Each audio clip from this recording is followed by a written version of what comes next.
What is Binance and how does it work? Hey everyone, welcome back to our channel. In this video, we're going to discuss what is Binance and how does it work. So make sure to stick with me till the end.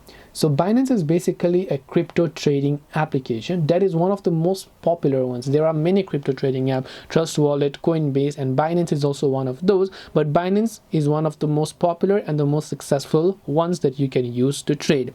Now it works very simple. You deposit money, you buy a crypto with that money, you sell the crypto if you think that you have increases, and then you withdraw that money if you have got profit. It's as simple as that. You don't really have to think anything. It's just a crypto and stock trading application. Here you can see, let's say you want to buy BNB or Bitcoin. I will select Bitcoin here. I'll tap on OK. Then I'll tap the buy option if I want to buy. Then after that, you will be able to go ahead and enter and buy the amount of Bitcoin that you want to buy here.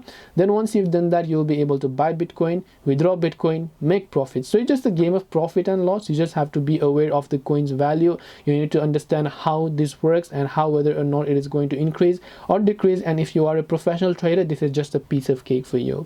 So hope this video helped you. If you have got any questions, feel free to leave them down below. Thank you for watching till the very end of this tutorial, and see you soon in the next video.